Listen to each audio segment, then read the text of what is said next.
ओम शांति। 18 फरवरी 2025 बाबा के महावाक्य। मीठे बच्चे, तुम्हारी फर्ज अदाई है घर घर में बाप का पैगाम देना। कोई भी हालत में युक्ति रचकर बाप का परिचय हरेक को अवश्य दो। प्रश्न: तुम बच्चों को किस एक बात का शौक रहना चाहिए? उत्तर: जो नई नई पॉइंट्स निकलती हैं उनको अपने पास नोट करने का शौक रहना चाहिए, क्योंकि इतनी सब पॉइंट्स याद रहना मुश्किल है। नोट्स लेकर फिर कोई को समझाना है, ऐसे भी नहीं कि लिखकर फिर कॉपी पड़ी रहे। जो बच्चे अच्छी रीति समझते हैं उन्हें नोट्स लेने का बहुत शौक रहता है। गीत लाख जमाने वाले। ओम शांति। मीठे मीठे रूहानी बच्चों ने गीत सुना। रूहानी बच्चे यह अक्षर एक बाप ही कह सकते हैं। रूहानी बाप बिगर कभी कोई किसको रूहानी बच्चे कह नहीं सकते। बच्चे जानते हैं सब रूहों का एक ही बाप है। हम सब भाई भाई हैं, गाते भी हैं ब्रदरहुड। फिर भी माया की प्रविष्टता ऐसी है जो परमात्मा को सर्वव्यापी कह देते हैं, तो फादरहुड हो पड़ता है। रावण राज्य पुरानी दुनिया में ही होता है, नई दुनिया में राम राज्य अथवा ईश्वरीय राज्य कहा जाता है। यह समझने की बातें हैं। दो राज्य जरूर हैं, ईश्वरीय राज्य और आसुरी राज्य, नई दुनिया और पुरानी दुनिया। नई दुनिया जरूर बाप ही रचते होंगे। इस दुनिया में मनुष्य नई दुनिया और पुरानी दुनिया को भी नहीं समझते हैं, गोया कुछ नहीं जानते हैं। तुम भी कुछ नहीं जानते थे, बेसमझ थे। नई सुख की दुनिया कौन स्थापन करता है? फिर पुरानी दुनिया में दुख क्यों होता है? स्वर्ग से नरक कैसे बनता है? यह किसको भी पता नहीं है। इन बातों को तो मनुष्य ही जानेंगे ना। देवताओं के चित्र भी हैं तो जरूर आदि सनातन देवी देवताओं का राज्य था। इस समय नहीं है। यह है प्रजा का प्रजा पर राज्य। बाप भारत में ही आते हैं। मनुष्यों को यह पता नहीं है कि शिव बाबा भारत में आकर क्या करते हैं। अपने धर्म को ही भूल गए हैं। तुमको अब परिचय देना है त्रिमूर्ति और शिव बाप का। ब्रह्मा देवता, विष्णु देवता, शंकर देवता कहा जाता है। फिर कहते हैं शिव परमात्माय नमः। तो तुम बच्चों को त्रिमूर्ति शिव का ही परिचय देना है। ऐसी ऐसी सर्विस करनी है। कोई भी हालत में बाप का परिचय सबको मिले तो बाप से वर्षा ले लेवे। तुम जानते हो हम अभी वर्षा ले रहे हैं और भी बहुतों को वर्षा लेना है। हमारे ऊपर फर्ज अदाई है घर घर में बाप का पैगाम देने की। वास्तव में मैसेंजर एक बाप ही है। बाप अपना परिचय तुमको देते हैं।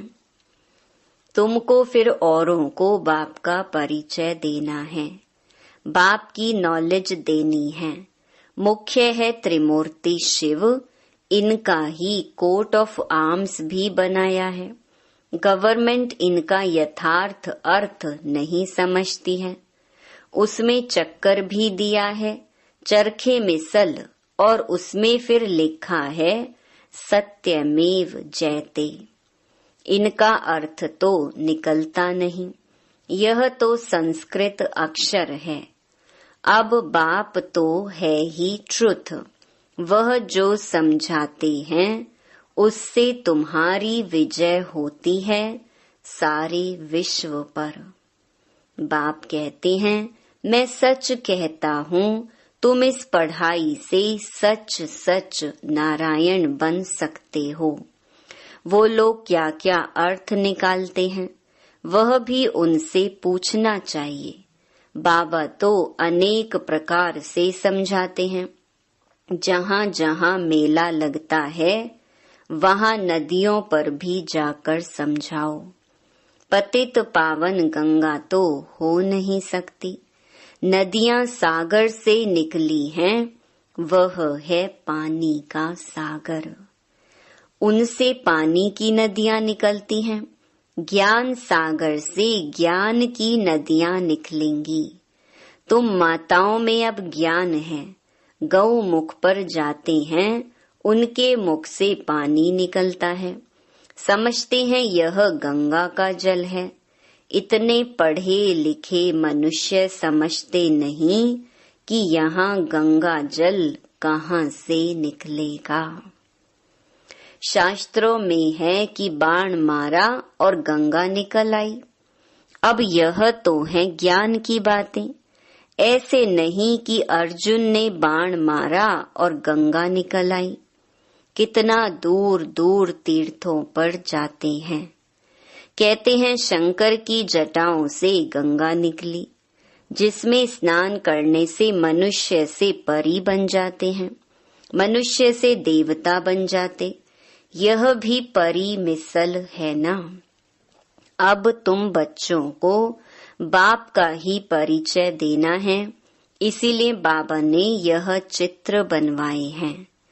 त्रिमूर्ति शिव के चित्र में सारी नॉलेज है। सिर्फ उन्हों के त्रिमूर्ति के चित्र में नॉलेज देने वाले शिव का चित्र नहीं है, नॉलेज लेने वाले का चित्र है। अभी तुम त्रिमूर्ति शिव के चित्र पर समझाते हो, ऊपर है नॉलेज देने वाला। ब्रह्मा को उनसे नॉलेज मिलती है जो फिर फैलाते हैं। इसको कहा जाता है ईश्वर के धर्म के स्थापना की मशीनरी। यह देवी देवता धर्म बहुत सुख देने वाला है। तुम बच्चों को अपने सत्य धर्म की पहचान मिली है। तुम जानते हो हमको भगवान पढ़ाते हैं। तुम कितना खुश होते हो। बाप कहते हैं तुम बच्चों की खुशी का पारावार नहीं होना चाहिए, क्योंकि तुम्हें पढ़ाने वाला स्वयं भगवान है। भगवान तो निराकार शिव है, ना कि श्री कृष्ण। बाप बैठ समझाते हैं सर्व का सद्गति दाता एक है। सद्गति सतयुग को कहा जाता है, दुर्गति कलयुग को कहा जाता है। नई दुनिया को नई, पुरानी को पुरानी ही कहेंगे। मनुष्य समझते हैं अभी दुनिया को पुराना होने में 40,000 वर्ष चाहिए। कितना मूंझ पड़े हैं। सिवाय बाप के इन बातों को कोई समझा न सके। बाबा कहते हैं मैं तुम बच्चों को राज्य भाग्य दे, बाकी सबको घर ले जाता हूँ। जो मेरी मत पर चलते हैं वह देवता बन जाते हैं। इन बातों को तुम बच्चे ही जानते हो, नया कोई क्या समझेगा।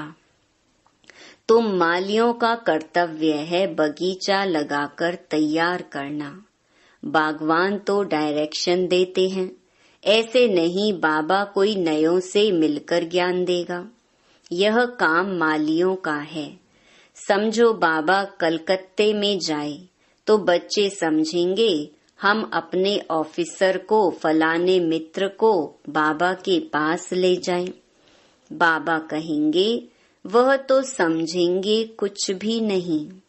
जैसे बुद्धू को सामने ले आकर बिठाएंगे, इसीलिए बाबा कहते हैं नए को कभी बाबा के सामने लेकर ना आओ। यह तो तुम मालियों का काम है, ना कि बागवान का। माली का काम है बगीचे को लगाना। बाप तो डायरेक्शन देते हैं, ऐसे ऐसे करो। इसीलिए बाबा कभी नए से मिलता नहीं है। परंतु कहाँ मेहमान होकर घर में आते हैं तो कहते हैं दर्शन करें। आप हमको क्यों नहीं मिलने देते हो? शंकराचार्य आदि पास कितने जाते हैं। आजकल शंकराचार्य का बड़ा मर्तबा है। पढ़े लिखे हैं, फिर भी जन्म तो विकार से ही लेते हैं ना। ट्रस्टी लोग गद्दी पर कोई को भी बिठा देते हैं। सबकी मत अपनी अपनी है। बाप खुद आकर बच्चों को अपना परिचय देते हैं कि मैं कल्प कल्प इस पुराने तन में आता हूँ। यह भी अपने जन्मों को नहीं जानते हैं। शास्त्रों में तो कल्प की आयु ही लाखों वर्ष लगा दी है। मनुष्य तो इतने जन्म ले नहीं सकते हैं। फिर जानवर आदि की भी योनियां मिलाकर 84 लाख बना दी हैं। मनुष्य तो जो सुनते हैं सब सत सत करते रहते हैं। शास्त्रों में तो सब हैं भक्ति मार्ग की बातें। कलकत्ते में देवियों की बहुत शोभावान सुंदर मूर्तियां बनाते हैं, सजाते हैं, फिर उनको डुबो देते हैं। यह भी गुड़ियों की पूजा करने वाले बेबीज ही ठहरे, बिल्कुल इनोसेंट। तुम जानते हो यह है नरक। स्वर्ग में तो अथाह सुख थे। अभी भी कोई मरता है तो कहते हैं फलाना स्वर्ग पधारा। तो जरूर कोई समय स्वर्ग था, अब नहीं है। नरक के बाद फिर जरूर स्वर्ग आएगा। इन बातों को भी तुम जानते हो, मनुष्य तो रिंचक भी नहीं जानते। तो नया कोई बाबा के सामने बैठ क्या करेंगे? इसीलिए माली चाहिए जो पूरी परवरिश करे। यहाँ तो माली भी ढेर के ढेर चाहिए। मेडिकल कॉलेज में कोई नया जाकर बैठे तो समझेगा कुछ भी नहीं। यह नॉलेज भी है नई। बाप कहते हैं मैं आया हूँ सबको पावन बनाने। मुझे याद करो तो पावन बन जाएंगे। इस समय सब हैं तमो प्रधान आत्माएं, तब तो कह देते आत्मा सो परमात्मा, सब में परमात्मा है। तो बाप थोड़े ही बैठ ऐसों से माथा मारेगा। यह तो तुम मालियों का काम है, कांटों को फूल बनाना। तुम जानते हो भक्ति है रात, ज्ञान है दिन। गाया भी जाता है ब्रह्मा का दिन, ब्रह्मा की रात। प्रजापिता ब्रह्मा के तो जरूर बच्चे भी होंगे ना। कोई को इतना भी अक्ल नहीं जो पूछे कि इतने ब्रह्मा कुमार कुमारियां हैं, इनका ब्रह्मा कौन है? अरे प्रजापिता ब्रह्मा तो मशहूर है। उन द्वारा ही ब्राह्मण धर्म स्थापन होता है। कहते भी हैं ब्रह्मा देवताय नमः। बाप तुम बच्चों को ब्राह्मण बनाए फिर देवता बनाते हैं। जो नई नई पॉइंट्स निकलती हैं उनको अपने पास नोट करने का शौक बच्चों में रहना चाहिए। जो बच्चे अच्छी रीति समझते हैं उन्हें नोट्स लेने का बहुत शौक रहता है। नोट्स लेना अच्छा है क्योंकि इतनी सब पॉइंट्स याद रहना मुश्किल है। नोट्स लेकर फिर कोई को समझाना है। ऐसे नहीं कि लिखकर फिर कॉपी पड़ी रहे। नई नई पॉइंट्स मिलती रहती हैं तो पुरानी पॉइंट्स की कॉपियां पड़ी रहती हैं। स्कूल में भी पढ़ते जाएंगे, पहले दर्जे वाली किताब पड़ी रहती है। जब तुम समझाते हो तो पिछाड़ी में यह समझाओ कि मन मना भव। बाप को और सृष्टि चक्र को याद करो। मुख्य बात है माँ मेकम याद करो। इसको ही योग अग्नि कहा जाता है। भगवान है ज्ञान का सागर, मनुष्य है शास्त्रों का सागर। बाप कोई शास्त्र नहीं सुनाते हैं, वह भी शास्त्र सुनाए तो बाकी भगवान और मनुष्य में फर्क क्या रहा। बाप कहते हैं इन भक्ति मार्ग के शास्त्रों का सार मैं तुमको समझाता हूँ। वह मुरली बजाने वाले सर्प को पकड़ते हैं तो उसके दांत निकाल देते हैं। बाप भी विष पिलाना तुमसे छुड़ा देते हैं। इसी विष से ही मनुष्य पतित बने हैं। बाप कहते हैं इनको छोड़ो, फिर भी छोड़ते नहीं हैं। बाप गोरा बनाते हैं, फिर भी गिरकर काला मुंह कर देते हैं। बाप आए हैं तुम बच्चों को ज्ञान चिता पर बिठाने। ज्ञान चिता पर बैठने से तुम विश्व के मालिक जगत जीत बन जाते हो। अच्छा, मीठे मीठे सिकिलधे बच्चों प्रति मात पिता बाप दादा का याद प्यार और गुड मॉर्निंग। रूहानी बाप की रूहानी बच्चों को नमस्ते। धारणा के लिए मुख्य सार। पहला, सदा खुशी रहे कि हम सत्य धर्म की स्थापना के निमित्त हैं। स्वयं भगवान हमें पढ़ाते हैं हमारा देवी देवता धर्म बहुत सुख देने वाला है। दूसरा, माली बन कांटों को फूल बनाने की सेवा करनी है। पूरी परवरिश कर फिर बाप के सामने लाना है। मेहनत करनी है। वरदान, पुरानी देह और दुनिया को भूलने वाले बाप दादा के दिल तख्त नशीन भवा। संगम युगी श्रेष्ठ आत्माओं का स्थान है ही बाप दादा का दिल तख्त। ऐसा तख्त सारे कल्प में नहीं मिल सकता। विश्व के राज्य का व स्टेट के राज्य का तख्त तो मिलता रहेगा, लेकिन यह तख्त नहीं मिलेगा। यह इतना विशाल तख्त है जो चलो फिरो खाओ सो, लेकिन सदा तख्त नशीन रह सकते हो। जो बच्चे सदा बाप दादा के दिल तख्त नशीन रहते हैं, वे इस पुरानी देह व देह की दुनिया से विस्मृत रहते हैं। इसे देखते हुए भी नहीं देखते। स्लोगन, हद के नाम मान शान के पीछे दौड़ लगाना, अर्थात परछाई के पीछे पड़ना।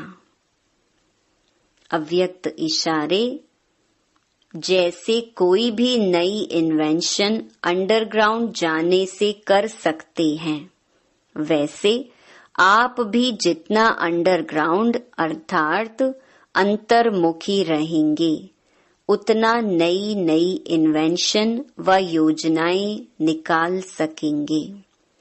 अंडरग्राउंड रहने से एक तो वायुमंडल से बचाव हो जाएगा, दूसरा एकांत प्राप्त होने के कारण मनन शक्ति भी बढ़ेगी। तीसरा, कोई भी माया के विघ्नों से सेफ्टी का साधन बन जाता है। अच्छा, ओम शांति।